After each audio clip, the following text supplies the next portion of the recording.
কাছে জেনে যাও যে বাবা বলছিলা তুলসী মালা গলায় নিয়ে মাংস টাংস খাওয়া যায় কিনা। যা খাও আগে মালা নাও। যদি আমার মালার কৃপা থাকে, তুলসীর কৃপা যদি তোমার প্রতি বর্ষণ হয়, একদিন মাংস পরিত্যাগ হয়ে যাবে জানি। তবে মালা নিতে হবে।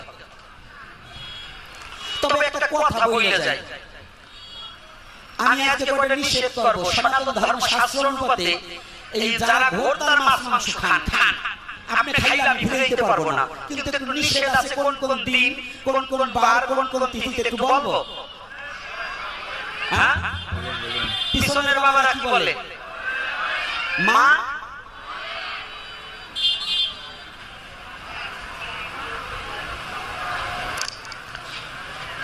বললে মানবেন তো?